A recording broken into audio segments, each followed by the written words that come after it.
This is the Sports Hound's Real Sports Bark Podcast, bringing you current events, news, NFL, NBA, MLB, soccer, UFC, boxing, and more. Make sure to hit us up on the website, thesportshound.com. And now, here's your host, Tigsta. What's happening, everybody? Episode 3, the Sports Hound's Real Sports Bark Podcast, Super Bowl 52 edition. I got a guest here today. I got my homeboy Jamel. Hey, what's going on, y'all? And we got a lot of topics to touch on. Of course, the Super Bowl, but we're gonna get to that in a moment. But now we're gonna discuss current events and the news going on within this past week.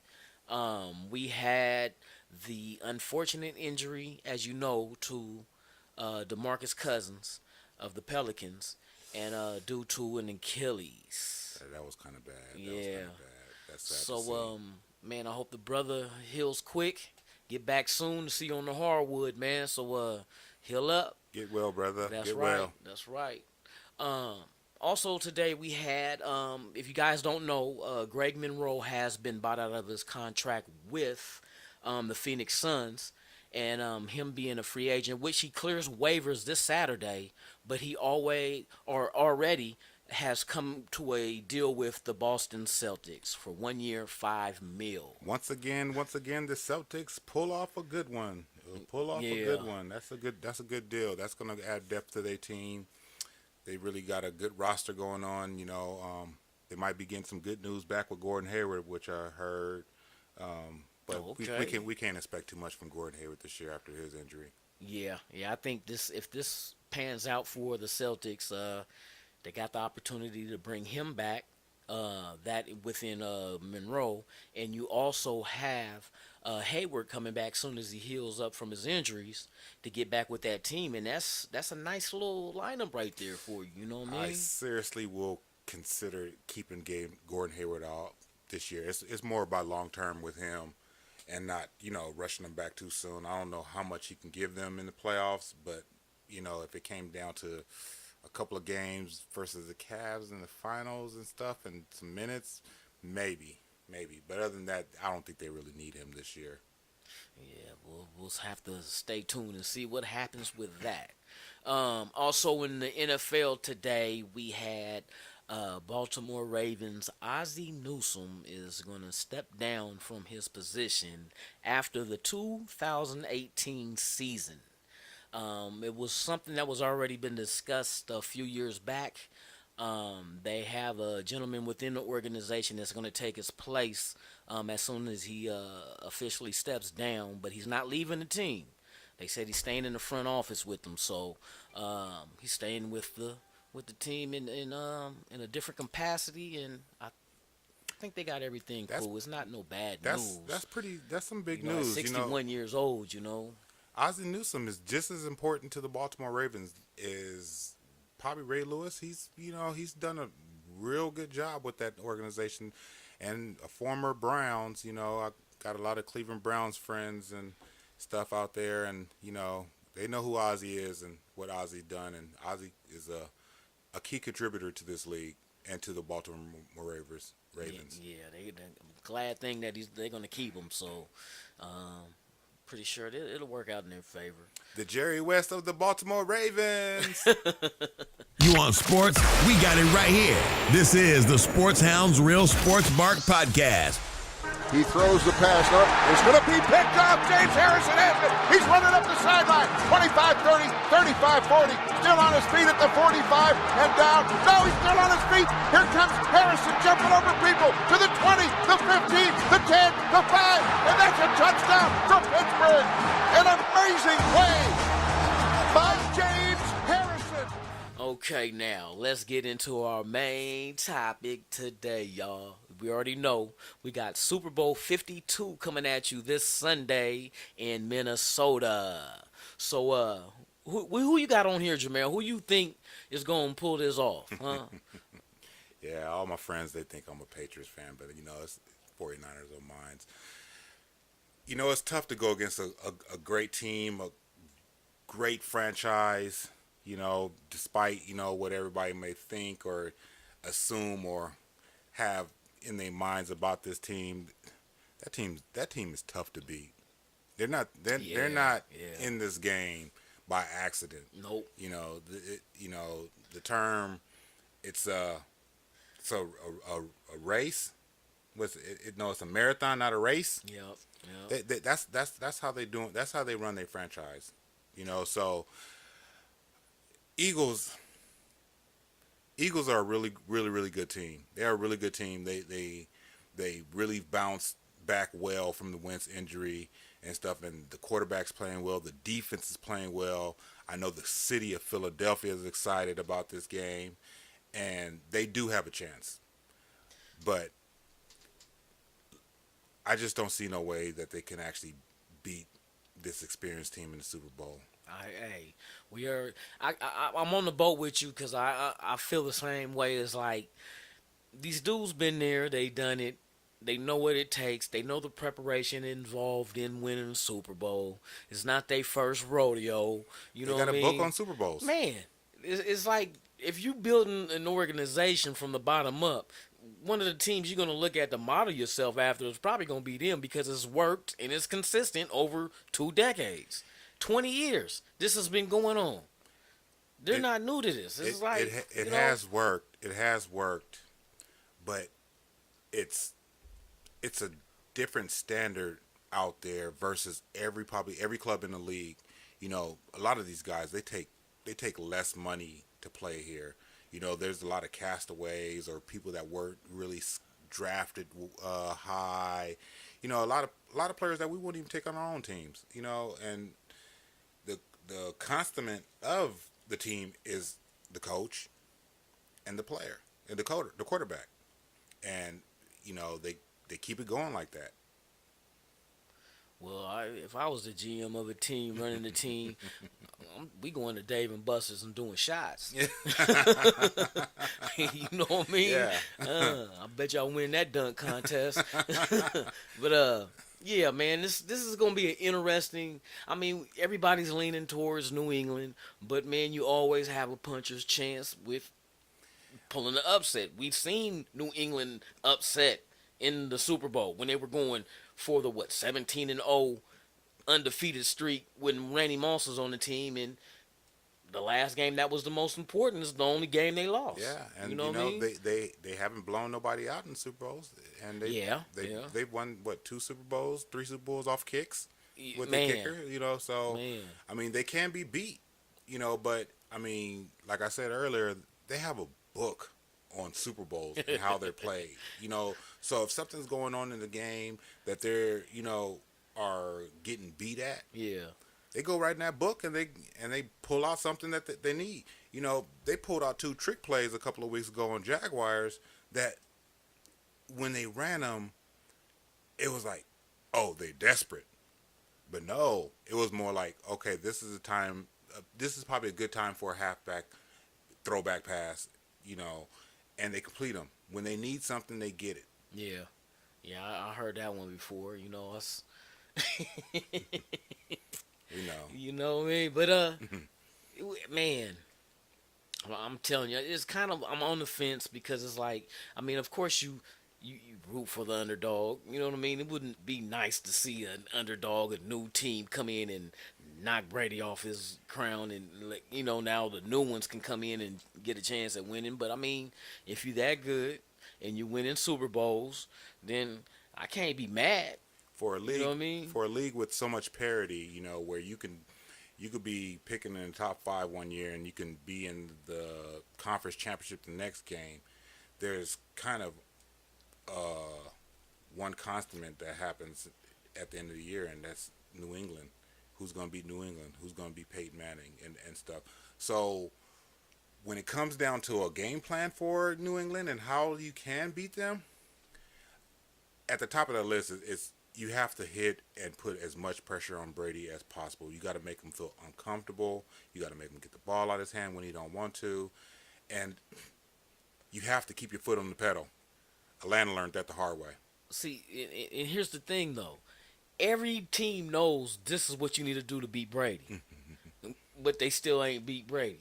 So I don't think it doesn't matter what the defense is going to do because I think Brady's seen it before, and like you said, they got the book. They got the book. Philadelphia has a great defensive line rotation. They can go as much as probably 8 deep. Yeah.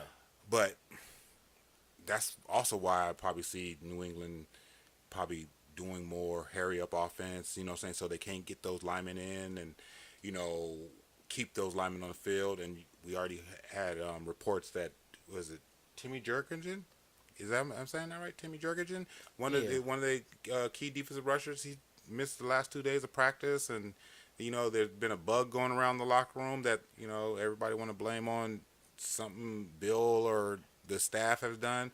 But yeah, you know, it's the key. When you got to come together with a great defensive package, a great game plan, you have to be at your best, especially against a team like this. Does the Eagles have a chance? Definitely.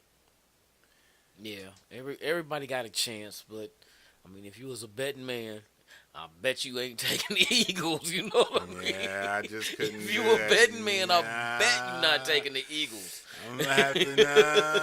That's a bet you is not taking. I'm gonna sit this one out, player. Yeah, there it is, like right there. You know, but yeah, man, it's a lot you have to do to beat this dude, man. But I only seen a couple do it. You want sports? We got it right here. This is the Sports Hounds Real Sports Bark Podcast. Direct snap to Manning. Back to throw. The rush. Gonna be hit. Gonna be sacked. No, he got out of it. Now he fires downfield. And it is caught at the 24-yard line. How in the world did he do that? Sometimes other people just have your number. That could have been that situation. I don't think the Giants feared them, and I think Eli had enough experience to run the game plan that they needed to run and make plays, because he made some big throws. There's one big throw when he hit Manningham on the sideline, and then the big play on that David Tyree catch, as much as the catch was, it was also Eli escaping pressure and keeping the play alive, you know. But he didn't make mistakes. And Eli, you know what I'm saying, can make mistakes, you know, but he didn't make no mistakes. He was playing at a good pace, you know, in those Super Bowls. Yeah, like you said, he was he was calm and cool out there. It was like it wasn't nothing to him. You know what I mean? The whole team was that defense was O.C. Umenyiora and Jason Tuck and them. They weren't rattled by what Brady does, and they went out there and they was hitting him. They was hitting him, making him uncomfortable. Yep. In that, don't give him a safe pocket. Just put some pressure on him. Yeah, and they kind of turned their game plan on New England, that New England does on themselves by taking out their best threat, which was Randy Moss, or maybe you might want to say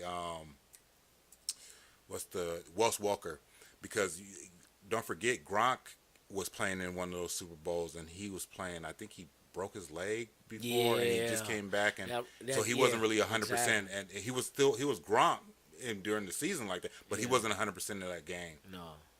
Because that injury right there, it did. You're not gonna come right back and be in football shape, So Philadelphia's gonna have to run the ball. They're gonna have to run the ball. They're gonna have to get points early, and run the ball as well as they have been running the ball. I know Ajayi he's had a few fumbles or whatever, but he runs hard and and stuff. And you follow that up with LeGarrette Blount, and LeGarrette Blount gonna have he probably gonna have a chip on his shoulder just from playing with the Patriots and winning a Super Bowl with them last year. Yep. So he's gonna want to do well. Yep. They got another running back, Clement. I'm missing his first name right now, but he's more of that third down back, catches out the backfield and stuff. You're gonna need that USC guy, Nelson Aguilar, to step up. He's in the slot. Saying catch some passes, keep drives alive and stuff. And you're just gonna need, to keep Nick Foles clean. In the pocket. Give him, safe throws. Not don't try to get cute. Don't think that what happened against Minnesota and their number one defense is going to happen with this team. Yeah, don't play out of your game plan. Stay within the game plan. Yeah, I feel you. It's the Super Bowl. It really doesn't have a home field advantage. Yeah. So probably the same amount of fans that Eagles are going to be Patriots as well. So you're not going to have that crowd noise behind you. You know what I'm saying? That really affects the team.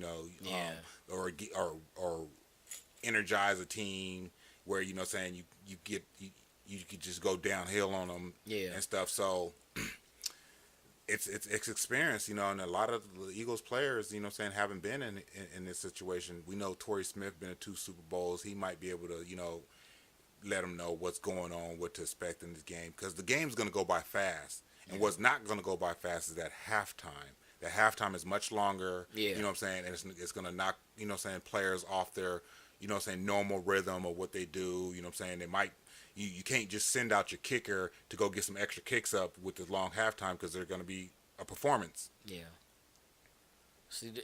See, one thing I noticed too. The other thing we got to mention is the fact that it's indoors. There's no elements interfering with the game as far as making a game go one direction or the other. No wind, no rain. So that's one thing that's not going to be a factor. Footing shouldn't be a factor. Weather shouldn't be a factor. Unless you step out that stadium where it's probably going to be like minus 3 degrees, whatever. I bet you I won't be there. I bet you I watch the Super Bowl on TV. Matter of fact, that's what I'm doing. Yeah, that's what I'm going to do. I'm watching it at home. With some wings. I don't know about the wings, but you know me, might have a little bit of fire water. But yeah, looking forward to this big Sunday, you guys. So let's flip it now. Let's talk about what Philadelphia's defense has to do, and let's talk about special teams too, because I bet you one major play happens in special teams this Super Bowl. Yeah, that definitely can happen. That them kicks and kicks off and missed kicks, it can come into play early in the game. A trick play, whatever, a punt return. You never know. Amendola had a 20-yard punt return that set Brady up for the go-ahead touchdown and stuff. So we can't forget about special teams, But as far as the defense goes, it starts up front. Yeah, it that's exactly what I was thinking too. But with Nigel Bradham and Michael Kendricks, those are some good linebackers, and they're gonna have to cover. They're gonna have to be out there in the flats with the running backs, with Deion Lewis and the James Whites. Running backs that can catch 8 to 9 balls on you. Which are extended runs, and which Brady loves. So when you start throwing side to side to these running backs, what that does is it tires out your defensive line, because they're running from sideline to sideline and stuff. Yeah. And if hurry, at the same time, you're not getting in those rotational players and stuff. And like I said earlier, Philadelphia, they will go 7 to 8 deep on rotations and stuff. One of the key players that Philadelphia have is Fletcher Cox. Yeah, he's a problem. Yeah, he is a real problem. It's gonna take 2. 2 to get him 2 and a chip. You got a chip running back. Yeah, to help out with it. Yeah, because he definitely get back there. And that's what they need. They need pressure up front to get against Brady. Don't give him a pocket to step into. Make him, throw off his back foot, because he can't step into the pocket because the pressure's coming. Yeah. But see, Philadelphia's secondary has to do their job. You want sports? We got it right here.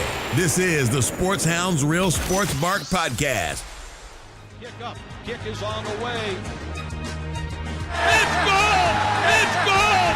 It's good! Adam Vinatieri booms a 48-yard field goal, and the game is over, and the Patriots are Super Bowl champions! Now, Jim Schwartz is another good character in this story. Does he have a game plan to be able to bring that type of pressure to New England? Is this game too big for him? I mean, these are all coaches that, coaches and players that haven't even been here before. Yeah, yeah.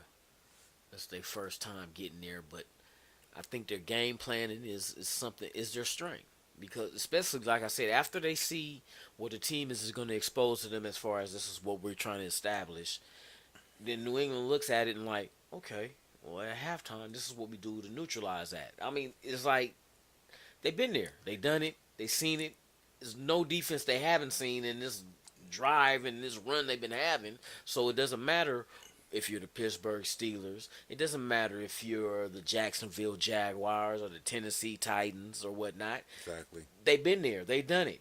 There's nothing you bringing to the table that Brady ain't feasted on. So, Yeah. it's always Thanksgiving for Brady. And definitely, I expect in the beginning game, both teams are going to fill each other out. But filling someone out and filling a team out on what they're doing, whatever, in the first, say, quarter or whatever, you just don't want to fall behind. You fall behind to a Patriots team by filling them out. It may cost you in the end and stuff. So you don't want to be super aggressive on the Eagles side of the ball, but you do want to go out there and have a package of plays that you can go put some points up, and and get your whole team feeling good. Get the crowd behind you, because maybe besides the Patriots fan base, pretty much everybody else in that stadium is probably going to be going for the Eagles, and rightfully so.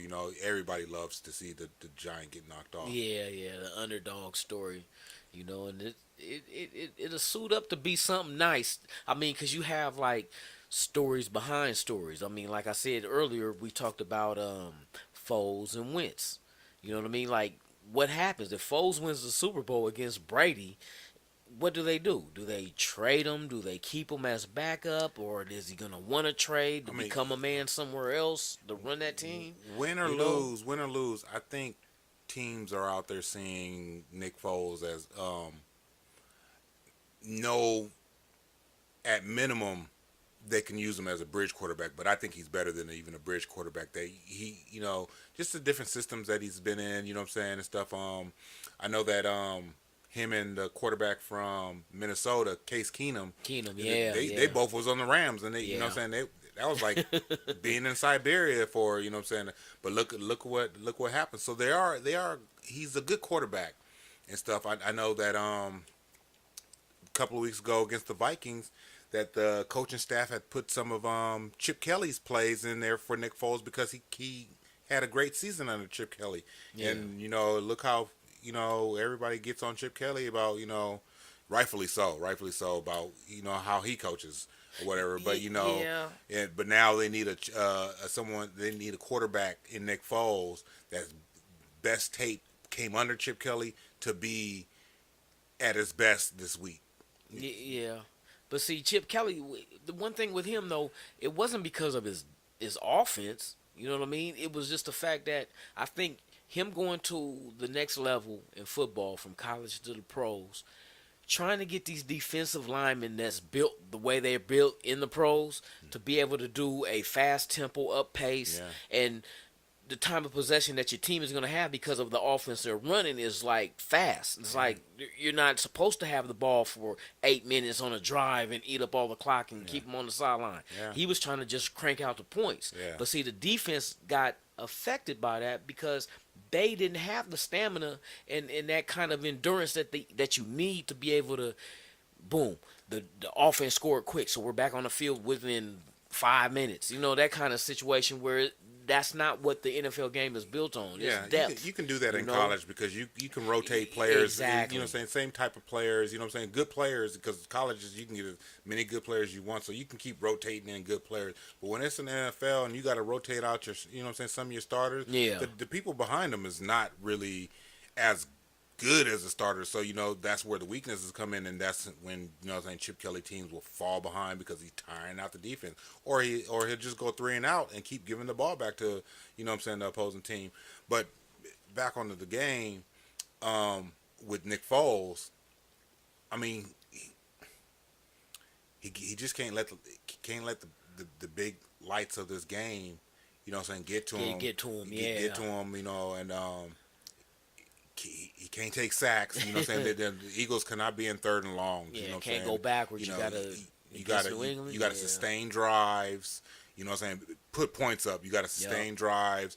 Put points up. They have to be touchdowns, not field goals. Yeah. Not field goals, because Brady showed you every time he's going for touchdowns. You can go for field goals if you want to, but he's going for touchdowns.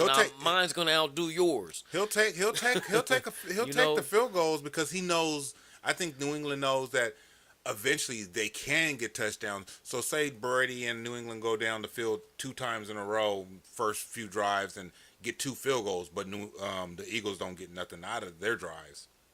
Yeah. Well, you're giving the ball back to Brady, and he can put up a touchdown at any moment, and now it's 13-0. He will put up a touchdown, and that's the thing. He will get his 7s. You know, and you going down, and it takes you 2 drives on 2 field goals and still come up short from 1 Tom Brady touchdown and an extra point. Yeah. You know what I mean? That's the difference. You got to do that twice and hope that I miss my extra point to make it a tie. You know what I mean? As far as point per point. But I'm going for 7. You can go for 3. It's going to take 2 of your 3s to get close to my 7. I will seriously go deep on New England with Torrey Smith or Alshon Jeffries. The test it right away within the first few plays. Go deep. You know what I'm saying? See what you can get away with. See what you can get away with because if the refs are gonna be, you know what I'm saying, calling, you know what I'm saying, sketchy calls or whatever, they will give the Eagles a flag or, you know what I'm saying, it's something, you know what I'm saying, early in the game. In the game. So I would definitely just try to go deep. You know what I'm saying? Definitely a safe deep pass, not just throw it up there. But I would definitely try to go deep on them, you know what I'm saying, early in the game so I can get some kind of easy field position and get my, you know what I'm saying, my offense feeling good about it. So one player we haven't talked about at all on the Eagles offense, and he's probably really the most important player on the offense besides their running game, is Zach Ertz. Zach Ertz he's really, you know what I'm saying, Zach Ertz killed me on my fantasy when he played that Raider game. His last catch was why I finished in second place. But Zach Ertz is, you know what I'm saying, Zach Ertz is definitely got to, you know, do something this game, you know what I'm saying, and because of the fact that he plays inside the numbers, and that's really where Foles want to play inside the numbers. I mean, like I say, what he did against Minnesota, you know, you can't say, oh, that's Nick Foles, you know what I'm saying, that's you know what I'm saying, every blue moon they're not going to just let Nick Foles just chuck it all over the park, you know. So he's more of a in the middle of the field, the thrower and stuff, and Zach Ertz has got to come up huge this game. You already know you have to, in order to like shift the tide into your favor, you got to be able to neutralize other team. You know what I mean? And usually it takes a great player on that team, whether it's defense or offense, to go ahead and make that big play to kind of alter the game in the direction the game can go.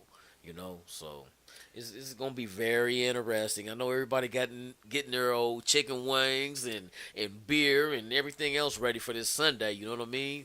It's might as well make Monday a holiday because, you know, we're going to be feeling it whether you win or lose.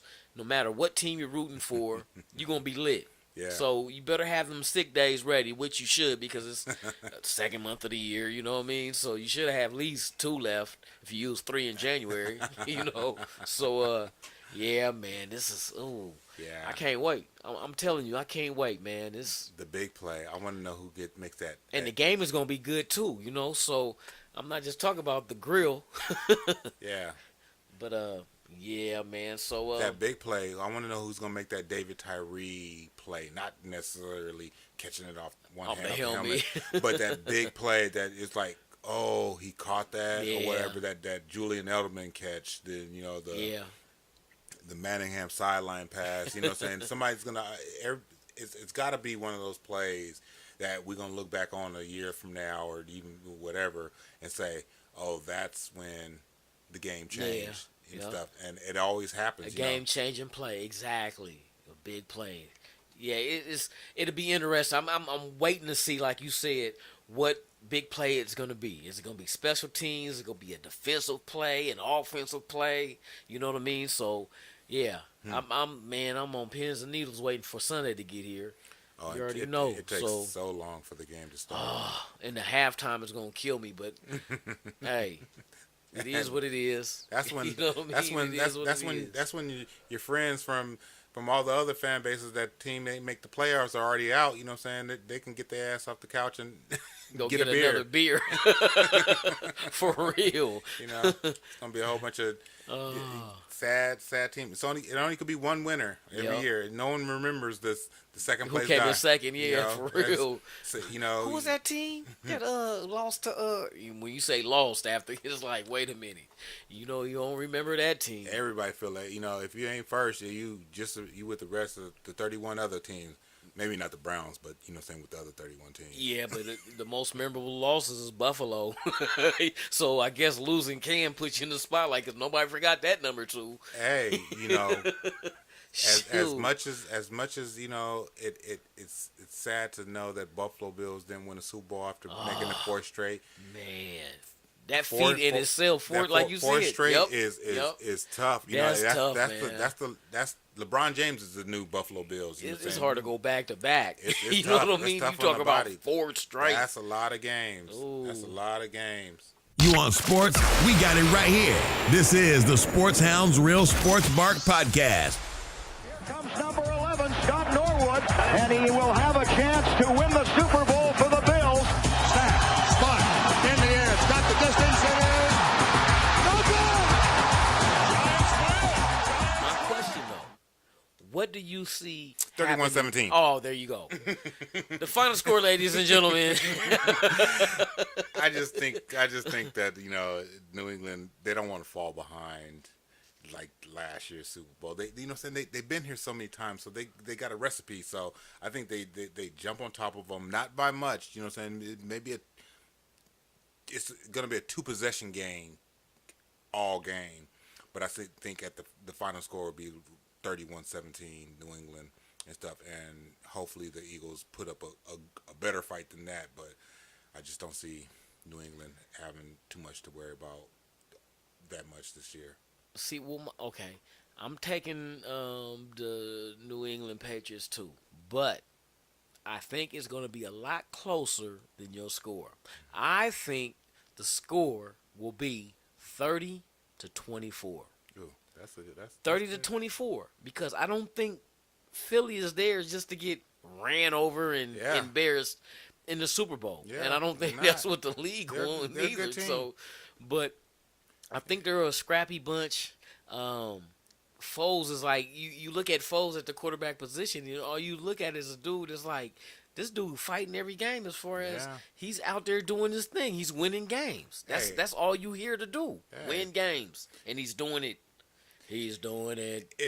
If they had number 11 back there, Carson Wentz, and what I've seen from him this year, if they had him back there, I probably would go with the Eagles because he's a really good quarterback, but mentally, I just don't mentally. I don't see another Jeff Hostetler New York Giants backup quarterback scenario with this team. You know, I think Belichick is gonna, you know what I'm saying, take the running game out to force Nick Foles to throw and probably make a mistake, or better yet, you know, beat them. You know, he gonna make him have to beat him, and I don't think Nick Foles will be able to do that. This is the thing that this is the thing that has me leaning like one direction. It's like I'm looking at Philadelphia in the NFC Championship against Minnesota Vikings. Remember the outcome of that game. And you're going against a good defense in Minnesota. Minnesota's defense is not like pushover. You third graders, I'm senior in high school and I'm dunk on you. No. It's you know what I mean? So it's like you give that showed me. You give the city of Philadelphia a NFC Championship game to host, and they're gonna make sure they give their team enough energy to get past. They always have, even if they, you know what I'm saying, with the McNabb years they didn't get past, you know, that game, but that's home. That's what home field advantage is. That's like a Seattle game, but outdoors. So it was already tough in the making for the Vikings, even with that defense. And Nick Foles made some big throws, some big boy throws, we could like to call them. Yeah. And before you knew it, it was out of hand, and you know what I'm saying, and the Eagles got to coast to a win. That was 2 weeks ago, and that was the junior championship game. Yep. And this is the big game, and they playing the Giants, not the New York Giants, but the Giants of the NFL and stuff. And you know, it's gonna take a lot more than just, you know, dominant performance against a number one defense a couple of weeks ago to beat them. You got to bring.